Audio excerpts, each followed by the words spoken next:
Brian, welcome to the show. Oh my God, it is such an honor to be here with you. I'm excited to dive into the mysteries, dive into some conversation around psychedelics, and kind of anywhere else we end up going to. Awesome. It's good to see you, Sabrina. All right.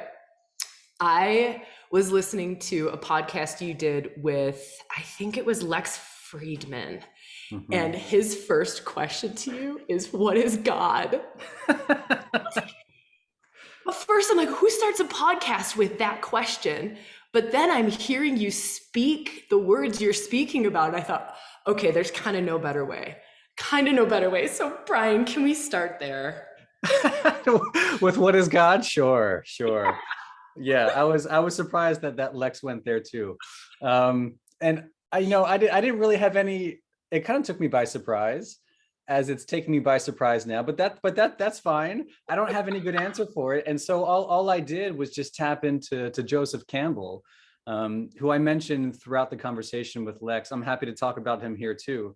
But I was really influenced by his Power of Myth series, which if your audience hasn't seen it, I mean, I highly recommend his conversations. So, Um, Goes back to the 1980s, but it's still highly relevant. And whenever, a lot of the 6 episodes in some way or another will touch on God or what we think is God. And I guess maybe the best place to start is that I don't know if that word means anything to your audience, or if it's a triggering word, or if it's bound up with experiences from childhood, like it is for me being raised Catholic. But like there was Karl Rahner, I believe, one of these Catholic theologians, said that in his opinion, we shouldn't use the word God for like half a century.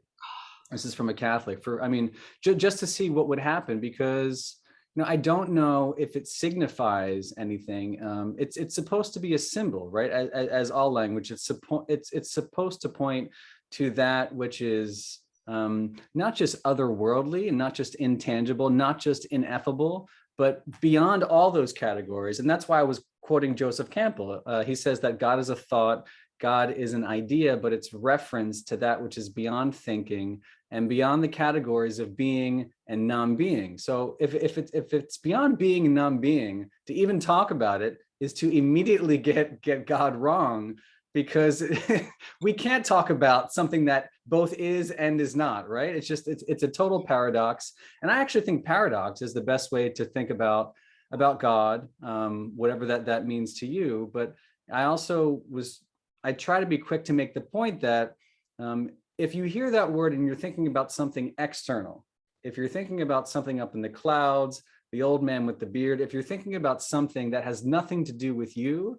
I also think that you immediately get God wrong, because the way the mystics always talk about it is this sense of divine spark that resides in us, right? Like in each of us and in all living things, perhaps all inanimate things.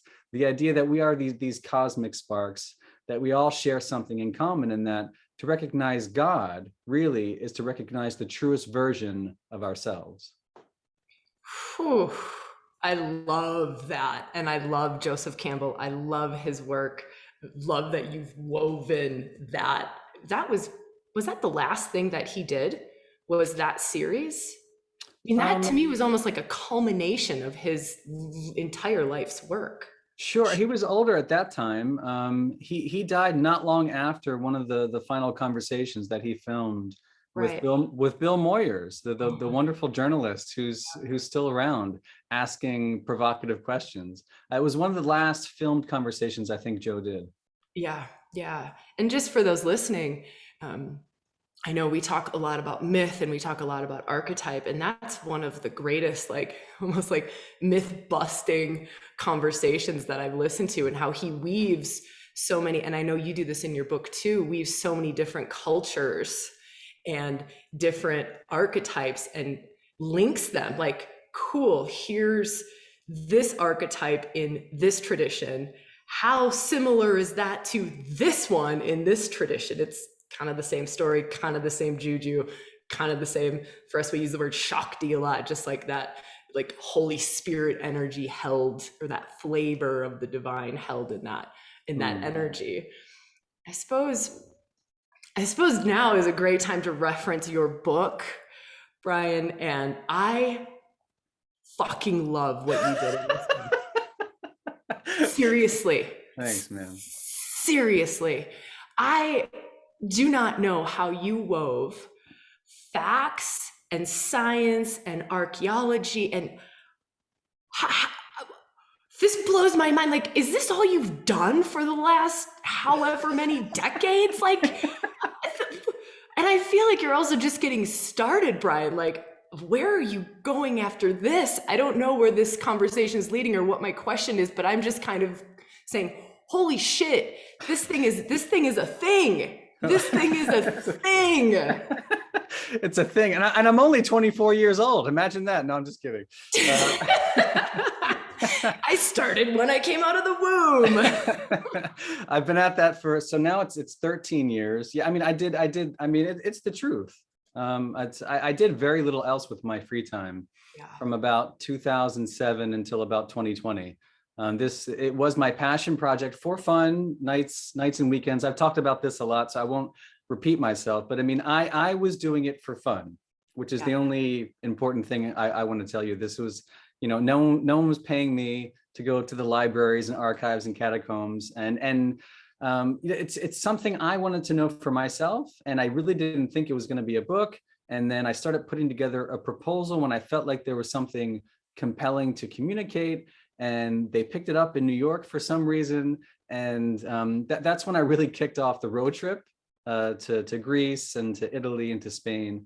I wouldn't have been able to do that if it weren't for the book contract. And I will say, I don't think that would have been possible without my friend Michael Pollan, who I had the pleasure of seeing last week. I think his book, How to Change Your Mind, really transformed the conversation and turned psychedelics from something taboo or even countercultural into something that really is worthy of, not just clinical work, not just scientific investigation, not just journalistic intrigue, but also the center of a conversation about how we make meaning, right? And I think that was the big draw for me, is that if people find meaning on psychedelics today, right? And we know this from the clinical trials. The obvious question to me was always like, how long has that been happening? Has it been happening for 2,000 years? Has it been happening for 20,000 years, 200,000 years? Does it precede our species? Like, really big questions start to unravel when you see how meaningful people interpret their psychedelic experience. Yeah. I want to dive into that psychedelic experiences in a minute, but first I want to go back to your inspiration to write this book and just point out how it feels to me is, and you sharing the story of, this was just my own journey. This was really just my passion project. And you can feel it being inspired from that place. Like, it's just inspired from that place with no attachment to the outcome. You weren't writing it to appease someone or to make it into a book, or to, like, maybe you were writing it to make it into a book, but you weren't seeking and exploring and discovering. And it fucking comes through in the book. It's Thank you. Awesome. It is, there's just no agenda in there. There's no, and you can also feel, there's a transmission in the book. Like, I don't know if you talk much about that. Obviously, I haven't seen all of the billions of interviews that you've done around this. But there is, for those listening, like, if you're, open to the subtle realms and you're kind of been dabbling in the unseen, there's a transmission in this book. So for me, I've listened to the audio, and you just get transported into the world of the mysteries. And that's just a testament to you, Brian, and how you've been able to bring it through. It's really beautiful. Wow, this conversation is very good for my self-esteem. Thank you, Sabrina. Just in case you needed a feel-good moment, come on, ReWilding. I don't have any response for that. Thank you. I'll just repeat what I said. I just, I wrote this book for me, right? I really, and the conversation we're having now and all these conversations I've had over the past year, I'm really uncomfortable speaking in public. And I was much more, I was much more comfortable, well, where I am now. Actually, I'm in my basement. No, I'm happy being surrounded by books and playing with my daughters. This is all very surreal for me, and still very meaningful, because what happened is that the book opened up all these other conversations that I wasn't expecting. And I hope it's because I'm trying to be true to the data. You know, I asked lots, I will say this, I asked lots of big questions in the book about this religion with no name. Is it possible that this psychedelic cult really did survive, like, for thousands and thousands of years, from the Upper Paleolithic, making its way to ancient Greece and Christianity? Houston Smith called this the best kept secret in history. The idea that the ancient Greeks were somehow using drugs, maybe they passed it to the earliest Christians. Like, I know these are very big ideas, and I want to be very clear. I don't think that my book provides any hard and fast answers to these best kept secrets in history. I went out of my way to try and find whatever scientific data that I could to support theories that, again, precede me from the 1970s, at least, going back decades even before that. But I think that we're in this really cool moment in 2021 where some of the hard sciences like archaeobotany, archaeochemistry can be paired with the social sciences like psychology, psychiatry, which until, you know, to date have largely been involved in psychedelic studies. But then all these great humanities, all the stuff that Joe Campbell did. I mean, who would have thought that somebody with a background in comparative religion, right, or comparative mythology has anything relevant to say? And yet, because of psychedelics and the unraveling of all these archetypes, all these disciplines can finally weigh in on this mystery, which I don't think was the case a generation ago. And so, you know, a lot of this is just my luck of landing at a time when we finally have the technology to dig in. Yeah, yeah, just the perfection of it. Just, and you know, testament to you again, another feel good moment of just like following your truth, following your bliss. Joseph Campbell, following your bliss. This is just my passion project. I don't know where this is going, but it's just where I'm called. So okay, so I'll riff on Joe. Yeah, Joe, about, for those who don't know what follow your bliss means, maybe that's what we should be talking about. He has some really great lines around this. I mean, like, young students, he taught for a long time, and young students will come ask him like what they should do, what should you study, what should you do with your life, and his response, counterintuitively, would not be to pick a topic, or, again, like we talked about God, to always think about, you know, external reality. But Joe would say, follow your bliss. And he said that for those who follow their bliss, which is a courageous act, you know, doors will open for you where there wasn't a door, or you never thought there would be a door, and that there wouldn't be a door for anybody else. In other words, that if you really like discover your passion in life, and it can be anything. And I know this sounds cheesy and hackneyed, and maybe it's nothing original, but no, if I think the hard part of life is finding that bliss and finding the passion. The hard part is not pursuing it, I don't think, although that takes courage. I think the hard part is finding that thing that gets you out of bed in the morning. And for me, weird as it was this ancient mystery, and it still is. It still is. I could spend decades on this, and so I'm gonna take this bliss where it takes me. I love it. And you gave me chills, like just those beautiful truth chills of just follow your bliss. And it's not, and it is courage. It is a courageous act. And it is not always the easiest thing to find what that is for each of us. Okay. I want to dive into, what am I feeling? What am I feeling? I'm feeling the psychedelic conversation. I'm feeling, and I know you've talked about this a billion times, but for those who are listening who maybe haven't read the book, haven't seen you on interviews, don't necessarily know yet, you have never done psychedelics. Oh yeah, we should have mentioned that. Yeah. Right? Like, I think that's such an important part of the conversation. I have not done psychedelics. And I love that we're having this conversation. A lot of participants that come on my retreats have done psychedelics, do psychedelics. I see the difference in people's psyches and their internal wiring and their capacity to go to altered states. I see the difference between people who have done psychedelics and people who haven't. Like, I get to watch it from this outside standpoint. So it's, in a weird way, a little bit of a stretch, but it's a bit similar to you, where I'm also on the outside watching it, observing it, witnessing it. And so have this standpoint. And I'd love for you to maybe riff off of that and talk a little bit about that standpoint that you're in, your viewpoint, your bird's eye view of it. It's it can be a little unsettling. There's lots of peer pressure, and I'm constantly asked, like, for somebody who's so curious and spent so much time studying this, how can you maintain that distance? Does it impact my credibility not to have done it, or does it enhance my credibility because, I mean, exactly because I've chosen not to? And I'm at this weird moment where I approached the first book. I'm writing a second one now, but I approached the first book to be as journalistic and objective as possible, because there's lots of great books by older guys who, especially, you know, in decades past, who have experienced the mystery and write and talk about it very, very wonderfully. And I'm going to answer this question differently now that I've talked to Michael. You know, if I had to do this all over again, I mean, Michael Pollan kind of beat me to the punch. I mean, he was also a virgin before he wrote How to Change Your Mind.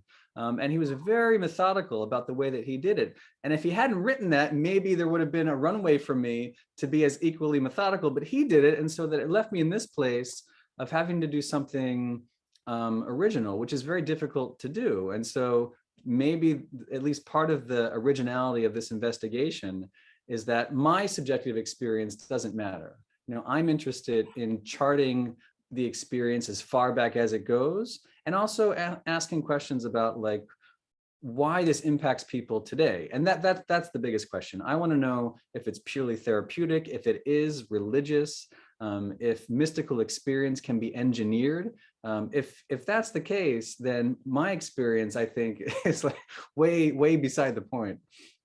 I love that. And I think that that's another one of the great attributes of this book, is that it is not subjective. And I think it's so beautiful to have written it from that standpoint. Yeah. Thank you. It's a transmission that is not subjective. It's mind-blowingly genius how you've done it. It's just beautiful. We should do this every week, Sabrina. Monday morning at 8 a.m. Let's have a conversation. Okay, so you were just saying, like, what interests you is it strictly therapeutic? Is it, you know, this diving into this? Can we talk about that and what your findings are? What, I know that this is now subjective because I'm asking you what, but maybe it's not. Maybe it's more, here's what research is showing, here's what facts are showing. But I do also want to hear your subjective opinion on it too. Or here's my feel. I'm such a feeler, right? I am such a gosh darn feeler. I used to be a scientist and then turned into whatever I am now. But I would love to just dive into that, Brian, and anything you want to share around that. Well, I mean, I will say that psychedelics are quite versatile, which is why they interest me. And I've been saying recently, there aren't that many topics that like 25 different disciplines can weigh in on, and all have something significant to say about that. Maybe it's 50 disciplines, maybe it's unlimited, because the experience itself is everything from therapeutic or medicinal to purely recreational, whatever that means. I think there's always a reason to be interested in one of these experiences. There is the purely religious or mystical. There's everything in between. There is microdosing. There is the use of psychedelics to enhance creativity and ideation. We see lots of examples of that as it collides with the tech industry. And then for me, there's the archaic perspective, right? When I think about Eleusis, and for those who don't know, it's this, you know, this ancient spiritual capital that was visited by both the Greeks and the Romans. You know, that wasn't an FDA approved medicinal retreat center. It's a lot more than that. You can't just pop it into a medicine box. It was administered by the Greek state, which is interesting. Imagine thousands of people descending 13 miles northwest of where I am in Washington, D.C., to go through 9 days and nights of, if the hypothesis is right, some kind of psychedelic initiation experience. It wasn't purely medicinal to them in antiquity, and we can talk about lots of different cults and lots of different mystery rites where that's the case. But even today, I start page 1 of my book talking about Dinah Baser, who was one of these volunteers in the NYU end of life or cancer diagnosis psilocybin trials. And she talks about her experience using the word God that we started with, and that she's an atheist. She was an atheist before her experience, somehow remains an atheist. But she says that she went in there to find relief for this crippling anxiety that she was suffering after her cancer diagnosis, and she walks away with God. She walks away saying that she felt as if she was bathed in God's love. I mean, that is an ontological insight. Yes, it has therapeutic application, and of course, it did relieve her anxiety. And these amazing neuropsychopharmacologists and clinical psychologists are studying these substances exactly because they do seem to relieve anxiety, depression, addiction, PTSD, end of life distress. But I don't think we understand the mechanism of how that happens. And I think there is something for some people that is kind of spiritual. Mystical experience is not uncommon. I'm not sure how common it is, but it's not uncommon. Even the folks at Hopkins will use this mystical experience questionnaire to talk about the experience with these volunteers afterwards. And so the short answer to your question is, psychedelics are kind of a Rorschach test. You kind of see in them what your interpretive framework is, and I wouldn't want that archaic perspective to be lost in the 21st century conversation. Yeah, I just love this conversation, and I am so curious about where I live just outside of Boulder, Colorado, right? I mean, I came from Australia. I had been living in Australia for 10 years. Okay. And that's where I started doing the work that I do now, which is the rewilding work, the exploring the mysteries, the sacred union within, all of that stuff. And psychedelics were not a thing in Australia 8 years ago. So we would talk about these mystical experiences, and we would talk about my workshops, and people are vomiting in buckets, and it's just these very intense, heightened experiences. And no one would ask me, are you doing ayahuasca in your retreats, Sabrina? No, because it wasn't a thing then. I came here to Colorado 2 years ago, and people can't believe that we're not doing any sort of plant medicine, that we're not using any sort of substances to alter states of mind. And this is such of course, location, but I think time and where things are going, and taking the stigma out of psychedelics as well, and the guilt and the shame and I don't know. So I just am curious what your thoughts are, what's coming to mind as maybe we open up that conversation. Yeah, I mean, I think a lot of the stigma is being addressed. And I think, you have to credit the work of someone like Rick Doblin, who's been at this since the 1980s, literally, and the work from the Hopkins Center on Psychedelics and Consciousness Research. All the clinical work has really transformed, I think, how we think about psychedelics. And I think it had to begin with that therapeutic lens, to find value, just because of the weird moment that we're in. I'll wear my lawyer hat and just talk about the Controlled Substances Act. To be on Schedule 1, like most psychedelics are, means that there's a chance of addiction, abuse, and there's no medical benefit. Is essentially some of the things that qualify you for Schedule 1. And so, in order to address that prong about having no medicinal benefit, I think the clinical work has been very important to show that things like MDMA or psilocybin do in fact have clinical value. And that's been happening for 20 years, right? And then Michael Pollan's book comes out a few years ago, and now we're in this wave of decriminalization, maybe even regulation. Cities around the country are decriminalizing. You have a place like Oregon, which is the first in the country at a statewide level, to regulate psilocybin for therapeutic purposes. So clearly the trend is going in one direction and not the other. It's kind of like cannabis. Again, the trend is going in one direction. The train has left the station, I often say. So like whether you're for or against psychedelics or cannabis, I feel like The drug war was a massive failure and poorly conceived and disproportionately impacted people of color. And we know all this and we have all the stats. And so we need to move on to something different.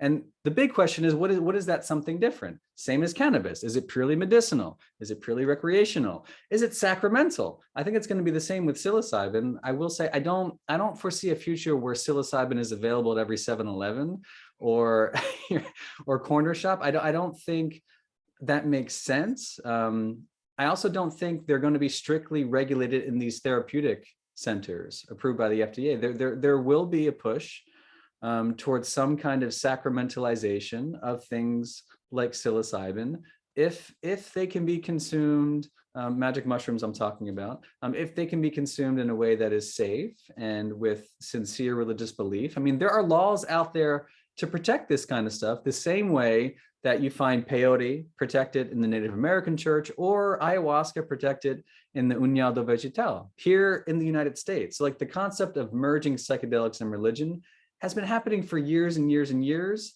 And the next frontier is like, how far does that go? How far does the First Amendment stretch to protect the exercise of something that someone truly believes is compelled by or central to their system of belief?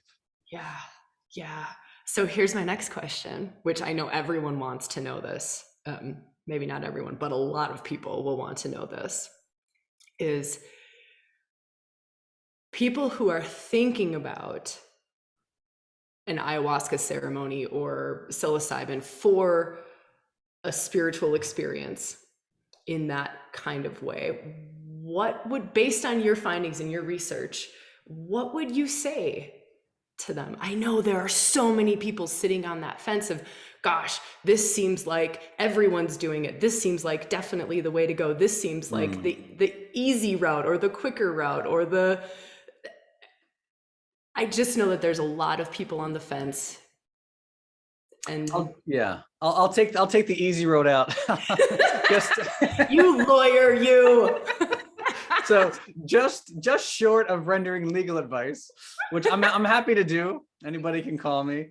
I think I would say, you know, I would paraphrase Terence McKenna. I always come back to Terence. So it's not so much about, you know, where to find your drug of choice, how to approach it, how to make that meaningful. I think that by looking into the past, so now I'll wear my historian hat, but this is what Terence would talk about. And in many ways, the prophet of the psychedelic renaissance. I'm sure your audience is familiar with the great Terence McKenna. He said something like, you know, to not know your history is to be amnesiac. And if you met someone who didn't know where they were, I'm paraphrasing, between 1995 and 2005, you describe them as a fairly damaged person. And yet who amongst us knows where Western civilization was between 900 and 1400, let alone 2400 years ago or 10,000 years ago, which is to say, psychedelics are not new. And I don't think the ritual use of them is new either. And so if you really have a question, if you really feel called or even interested in the topic, apart from my book, this is not a plug, I really would say look into history. And that's what Terence himself was saying. And the concept of all the things that interest you, all these archetypes. What did Joe Campbell do, right? Joe Campbell was always looking back for a roadmap, right? A way to interpret the present through a lot of these cycles that we've already been through. You know, like Plato, the godfather of Western thought, apparently went through one of these experiences that he called the holiest of mysteries 2,400 years ago. Marcus Aurelius, centuries after him, apparently went through something similar. And it was women. I want to be careful about that and make sure that that's obvious. It was women who were largely responsible for organizing these rites, these initiation rites among the ancient Greeks, the Romans, and you could argue amongst the Paleo-Christians too. And so I think uncovering some of this history is a great place to start, because the one thing that comes clear through the clinical literature is that you need to prepare for an experience like this. And for me, it's not about psychedelics per se, it's about that transformative thing that happens in what is essentially a death and rebirth experience. I think that the magnitude of clinical outcome you see is often tied to that mystical type experience in the lab setting. And so if that's a worthy goal, I think it's worth revisiting the history of where that comes from and what mystical experience itself looks like, what near death itself looks like. And then psychedelics can be a wonderful technology to tap into that. But man, there are lots of archaic techniques of ecstasy to begin studying before that. So here's a question. It's a personal question, Brian. This journey that you've been on for the last 13 years, how has this been, or even maybe has this been, almost a death and rebirth for you?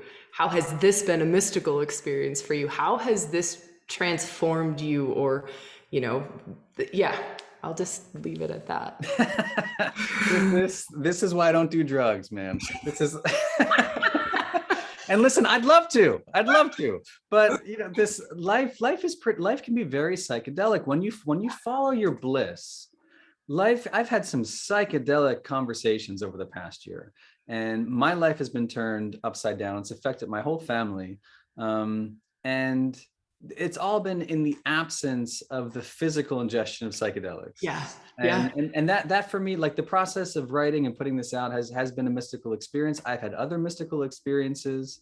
And when I read the psychedelic literature, there is a lot of overlap, actually, in terms of this death and rebirth. It's not just Joseph Campbell. Peter Kingsley, who I quote throughout my book, one of these great scholars of ancient Greek, writes a lot about these rituals as well. And I don't think he's a fan of the psychedelic hypothesis, but I think he is a fan of Persephone, amongst other women and goddesses of the past. And the one thing that comes across all these rituals is the genuine attachment to death.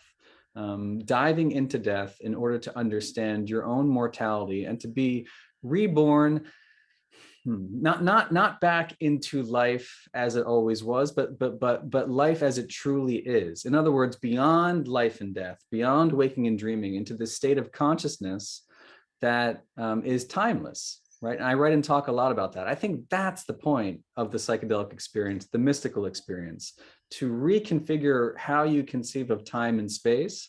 And this is what Joe talked about so much. I'll stop my rant by quoting him, that the attempt to grasp eternity in the here and now is the function of life.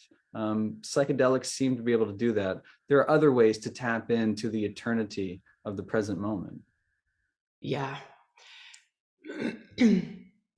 I'm just feeling the word rewired kind of keeps coming to mind. And, how almost feeling what you're sharing is, and how, psychedelics can rewire us to see the unseen or to live. It's hard, right? We start talking about these high mystical truths and you can't even find words for them. And so my whole body just starts to be the example of it. But you start to live from this interconnected place to the all of everything, and the timelessness that you're speaking of, and and I think what I'm wanting to just share is that there are so many fucking ways to get to that place. And I'm hoping that, we don't end up going into this social belief system where we have to do some sort of chemical substance to get there. Yeah. No, I obviously couldn't agree more. That's psychedelics. Listen, when you look at the literature and the data, they are awfully potent, awfully reliable, and not to be discarded. However, combined with some other kind of sacramental technique, right? And that can be breathing, it can be firewalking, it can be childbirth, which I've witnessed twice. It can be, deep dream work or silent meditation. We can go on and on. And I've experimented with lots of other techniques. And I think that, like Eliade, the great scholar, would say these are the archaic techniques of ecstasy. They go back very, very deep. And to the extent that you and I are built the same way as our ancestors 10,000 years ago, what would affect them can affect us. He often talked about how the history of religion is nothing else but the intersection of metaphysics and biology. That's one of my favorite quotes. Like we're all bags of chemicals, right? We're all just bags of drugs walking around, whether it's serotonin or dopamine or adrenaline or oxytocin. I mean, it's all in us. And people talk about these endogenously experienced states of awareness, and I truly believe that there are natural, whatever that means, natural ways to have these states of enlightenment. And a lifetime of meditation will get you there. 3 days of light deprivation and starvation in a cave will probably do something to you.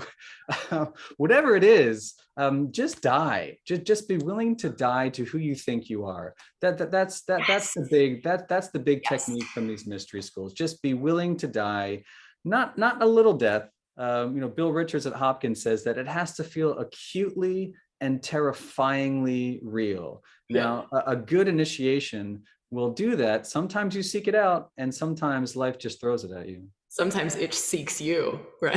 You It's chasing you. Right. That's right. There's no escape. Okay, so you mentioned women, and we have to go into this.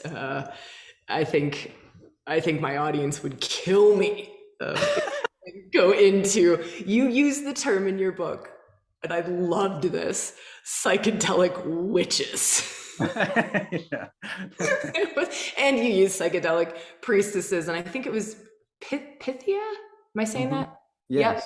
Right. Like, and I would love to can you maybe just talk a little bit about the history of that, what you found around that, and then we'll just go from there.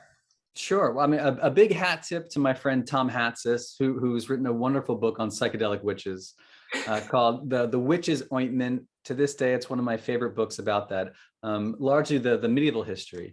And that really inspired me to begin thinking about pharmacology in the past. Like when you think about Circe, for example, I don't think we've mentioned Circe yet, one of these goddesses. She is the prototypical witch.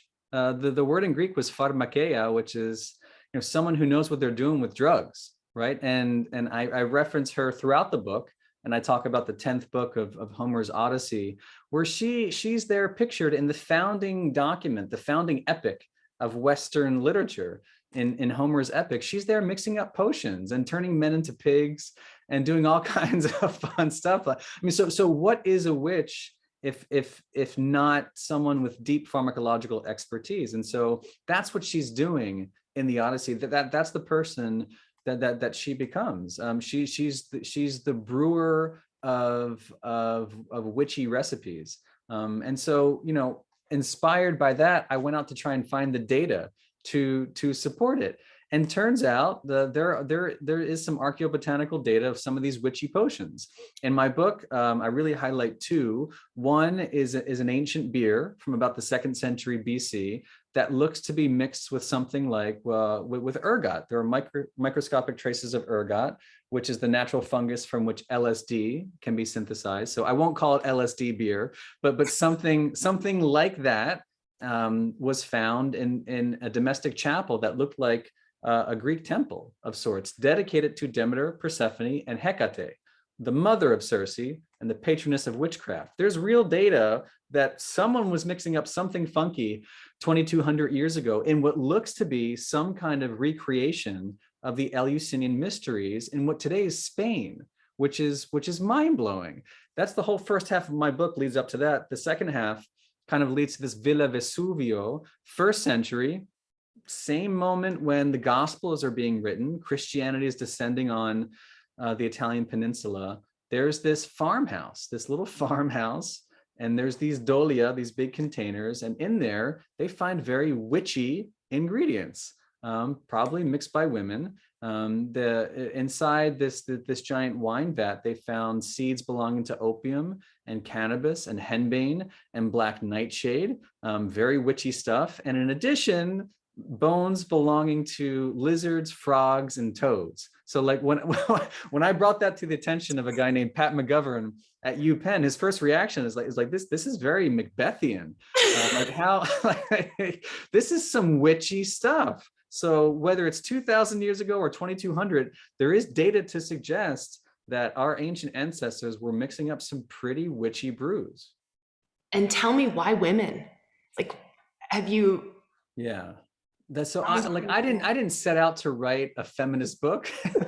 Like as the more and more you study this stuff, the more and more the presence of women just really begins to shine through. So we talked about these mysteries of Eleusis in mainland Greece, northwest of Athens. Originally, those initiation rites that would later call to Plato and Marcus Aurelius and all these men, the only ones who leave us testimony, the only ones that we recorded for some reason.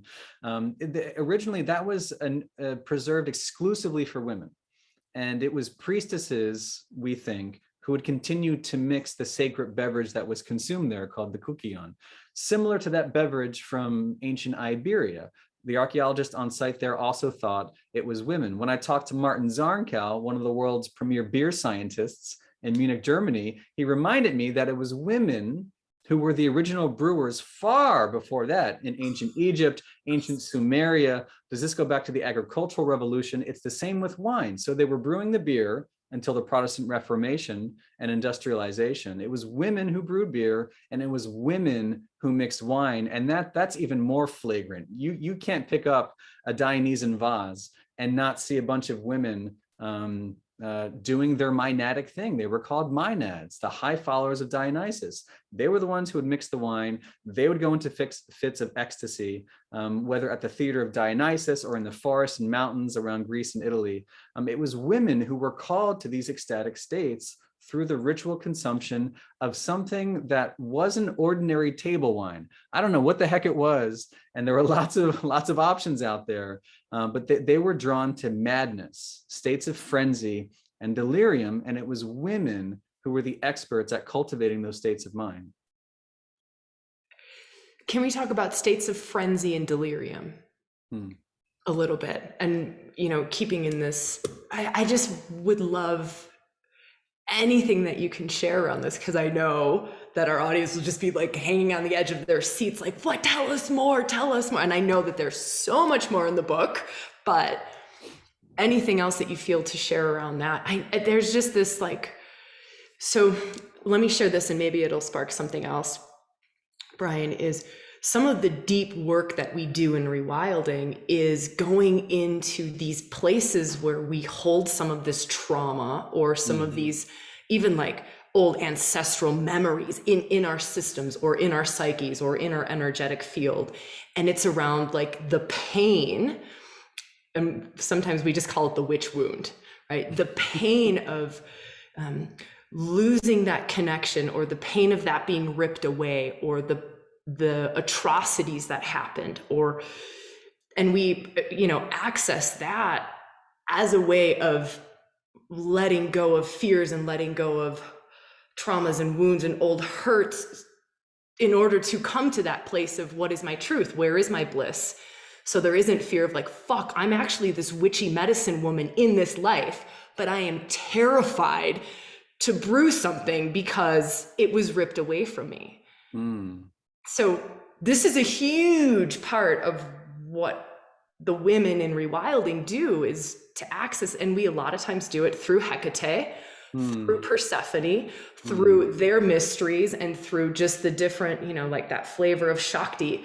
If you work with Hecate in an embodied way long enough, she will take you to the place where you are shit scared of one, your power, and of whatever it is that your feminine esoteric gifts are, or your witchy gifts, or your medicine woman gifts, so I just want to throw it back over to you with all of that. Sorry. Good luck. Okay. That's a lot.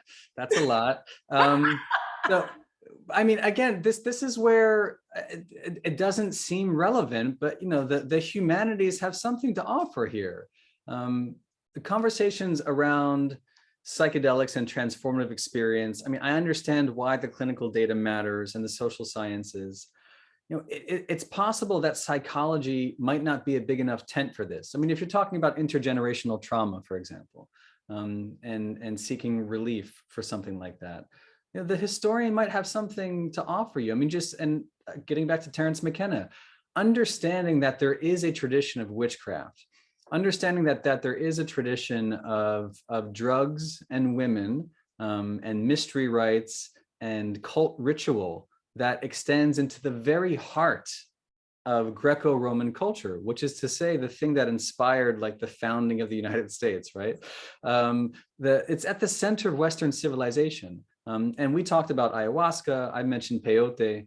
I think too often that plant medicine or sacred chemistry is associated with indigenous wisdom knowledge, and surely it is. There's a continuity there that lasts for thousands of years in this part of the world, in the New World, and it's profound. But I don't think it's to the exclusion of our own sacred tradition. And what I mean by that is this Greco-Roman tradition. And it's weird to think of madness and delirium and frenzy at the root of Western civilization. But Professor Ruck, the 85-year-old who I profile throughout the book, whose career was tanked by talking like this in the late 1970s. He often talks about the irrational wellspring of consciousness and ecstasy that is at the foundation of not just these mystery schools, but the Greek state, that they would seek out these states of irrationality. As we're talking, I'm looking at the Greeks and the Irrational, which is sitting here on my table. This is an old book by E.R. Dodds, but just look at the cover. The concept that the irrational, madness, delirium, frenzy is somehow part of Western civilization is, I think, something that shouldn't be relegated just to classical studies. I think people should know about these states of frenzy that Euripides writes about in the Bacchae, and the only message there is that you exclude these states of madness to the detriment of civilization. That there's something about madness that actually holds us together if we can tap into that primitive part of ourselves in a strategic way. Yeah. And this is what the rites of Dionysus were really trying to do. I love that. I love that. And it's almost in order to get to that death place, that big death place for the rebirth, to let go of who you think you are, there is a breaking down of the rational. At least in my experiences and what I witness in others, is it's almost that logical, rational part of self has to let go in a way. Right? And sometimes this state of madness or this delirium, you'll hear so many mystics go, the mind can't go where the soul goes. Like it can't go there. It can't go to the mysteries. You can't take the logical, rational here. I can't, which is where you lose words. And it's like, well, you get so high, we can't even talk about it anymore. And again, there's more than just psychology at stake here. There's a deep history of irrationality. In the book, I talk about all these pre-Socratics who enter into these incubatory methods of spelunking into the underworld, essentially, to meet Persephone. Peter Kingsley talks about Parmenides and Empedocles, Pythagoras, amongst many others, who would consciously seek out Persephone in these incubation techniques, these cave chamber techniques, essentially. I try to make that all relevant for people by talking about Christianity, which is, it's irrational for 2.5 billion people. Well, maybe not quite that many, but certainly among Catholics. I mean, every Sunday we're called to an altar to feast on human flesh and blood. And that is not a metaphor. That is not a metaphor. And a lot of American Catholics believe that to be a metaphor because it messes with your mind. But the doctrine of transubstantiation, I think based on ancient precedent, is that is not a metaphor. You are feasting on human/divine flesh and blood. And that comes from the Maenads. Do you mind if I read 2 lines from E.R. Dodds? Please. I've never done this before, but why not? Brilliant. This is from the appendix, by the way. It's not even like in the body of the book. And so it just shows you where to look for good information. Late Greek writers explained the homophagia, and that's when the Maenads would descend on a sacrificial animal and tear it limb from limb, and then feast on the raw flesh, blood splattering everywhere. That's not a rational act, by the way. But late Greek writers would explain that as they did the dancing. Dancing can also be an archaic technique of madness. And as some would explain the Christian communion, it was merely a commemorative rite in memory of the day when the infant Dionysus was himself torn to pieces. But the practice seems to rest, in fact, on a very simple piece of savage logic. The homeopathic effects of a flesh diet are known all over the world. If you want to be lion-hearted, eat a lion. If you want to be subtle, eat a snake. Those who eat chickens and hares will be cowards. Those who eat pork will get little piggy eyes. But if you want to be a god, eat a god. That's called theophagy. Ooh, that hits my whole body. If you want to be a god, eat a god. Yeah.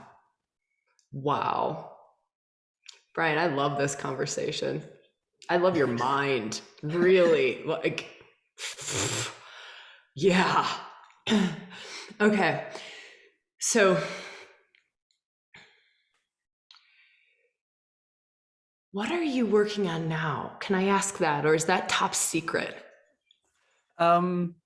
It's there are levels of secrecy. Okay. Yeah. It's not top classification level, but I would say that it's probably no surprise that this topic won't go away. So I am trying to penetrate the mystery as much as I can. Can you explain that a little bit? The mystery. Anything that comes to mind. I know that's impossible, but So, I mean, as I just read, I don't think that these mysteries disappeared in antiquity. Maybe that's the best way to put it. Like when I was with the archaeologist Atalusis, Papi Papangeli, and I just that her phrase will not stop ringing in my head. Some mysteries are best left mysteries. And she was like, why do you need an answer to this? I mean, like, forget the psychedelic hypothesis. Why do you need an answer? And, you know, she's partially right. And maybe that's partially why I haven't tried psychedelics. If I find the answer, or I'm disappointed by the hypothesis, maybe the whole journey comes to an end. When for me, you know, following my bliss kind of demands an open-ended mystery. So when I talk about the mystery, I talk about not just the historicity of everything that obsesses me, but what this means today. It's hard for me not to equate the psychedelic experience, the way it's being practiced today, at least in clinical form. And I've talked with religious professionals who have interesting things to say, but it's hard for me not to equate what they experience with something that could have been happening for thousands of years. And that to me is the great mystery, the transcendence of life and death into that timeless state of awareness. It seems to me that we have technology in our hands to essentially engineer mysticism, which raises very big questions that folks like Huxley and Alan Watts were talking about in the 60s. Does this portend a religious revolution? Is this the popular outbreak of mysticism that made people nervous a couple generations ago? Whatever it is, it's very powerful technology. yeah. It's, to me, the word that keeps coming is it makes those states so accessible. I work, so I'll just share this piece and kind of see where it goes. When I moved from Australia, holding circles in Australia and retreats in Australia, and came here to Boulder and ran a workshop with men and women, and you can see, and everyone gets really deep and very open and very, very honest and very raw after you work with people for days and days and days in altered states of consciousness. And you get to know like who's experienced or who's done psychedelics, who hasn't done anything in those realms. And I can really see the profound effect that psychedelics have had on people's capacity to access the mysteries. Hmm. Can really see it. And so, what you're saying is like, it's um, like holding fire. It's like holding fire in your hand. We could meditate for an entire lifetime to access those places and spend maybe even lifetimes to be able to come to those ways of accessing the mysteries or accessing those Hmm. states of being, Hmm. even, or let's just say like embodying divinity. Not that we're not all always embodying divinity, because we are, but knowing that we are the divine. And so Hmm. coming to that place of knowing, that gnosis place, Hmm. um, and seeing how, and even hearing that story that you started with in your book. I can't remember that woman's name, but just that story of one time, one experience, to Hmm. now have this gnosis, right? It's just, Right. yeah. Right. And well, if history teaches anything, it's that the Gnostification of society is messy. It's very, which is why I invite people like Terence did to revisit the past and what this all means. I mean, Promethean fire is high technology. It's exactly what I was thinking when I was saying we have the fire. It doesn't belong in your living room hearth. Um, uh, like nuclear technology. I mean, I really do think it's that powerful, and we've always struggled with how to contain something like that. So, just quickly, at Eleusis, like the clinical trials, it was a once in a lifetime experience that was strictly controlled and regulated by the Athenian state and the hereditary families who ran it for something like 2,000 years. And when the Romans took over the Greeks, they didn't shut it down, which is really interesting. Like this was kept going because of how controlled it was. And the Romans weren't big fans of all Greek religion, i.e., the rites of Dionysus. Well, the Roman Senate went after them to the tune of 6,000 people that they exterminated in one day, who were the followers of Dionysus. So Dionysus bad because it's women initiating impressionable young men in the forest of Italy. Eleusis okay because it was all buttoned up in this sanctuary that was holy to Demeter. So where do your Gnostics belong? The people who are thirsting for the direct experience of God. They had a hard time figuring that out. Then here comes Jesus. Look at this cat. So Jesus, and okay, it's one way to interpret this story. Obviously, I read it very Hellenically, and I think there's great reason to do that, especially in the Gospel of John. But if you look at the Last Supper, if you look at the Eucharist, it is kind of an invitation of the mysteries into your dining room. Okay, so Dionysus was unhappy with Eleusis, the only place in the world you can go get initiated. Dionysus says, no, it's in the mountains and forests. It's in our witchy churches. It's whenever we gather. Jesus comes along, doesn't just democratize all this, but domesticates a mystery meal that was illegal. It was to profane the mysteries, to celebrate them in your dining room. It's exactly what Jesus was calling people to. Now we have a Christianity today that's very, very different. But if you look at Paleo-Christianity, you see yet again another messy moment of offering people direct access to God, to his flesh, and sharing that flesh and blood. Christianity is illegal. The Romans didn't like Christianity for hundreds of years, thrown to the lions. Look at the martyr stories. And so it was only gradually that Christianity won the support of the Roman Empire, but for a long time, lots of suspicion of these cannibals engaging in direct mystical experience with their departed savior. Looked a lot like Dionysus to an extent, and yet here are people gathering in small groups, I would say ordinarily under the tutelage of women. They're at home celebrating something that was illegal. And they did it for a reason. And here we are, psychedelics are illegal. They're being practiced in the underground, gently coming into the light of consciousness through these clinical trials. We find ourselves at another moment where, as an entire society and a whole planet, we're going to have to decide what to do with this Promethean technology. Wow. Wow. That line, history repeats itself. I, Brian, I am not a history buff at all, but your work really brings something forward that I think is so beautiful and so, I don't know, and just the way that you did it is stunning, really stunning. And I love that we've come to this place in the conversation as we kind of wrap things up. But this place in the conversation is, here we are. This is where things are. And to look back and go, it's not new. It's not a new technology. This is not a new place to be at. And I love that you're shining a light on this. I love the work that you're doing in the world. Really, really, really, really. You're very kind. I look forward to next week's conversation. Monday morning's feel good conversation, 8 a.m.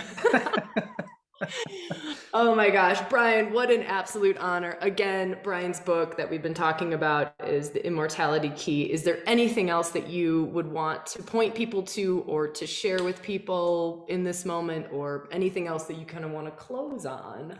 I just want to express gratitude for your time and those listening. And who better to quote than Joe Campbell?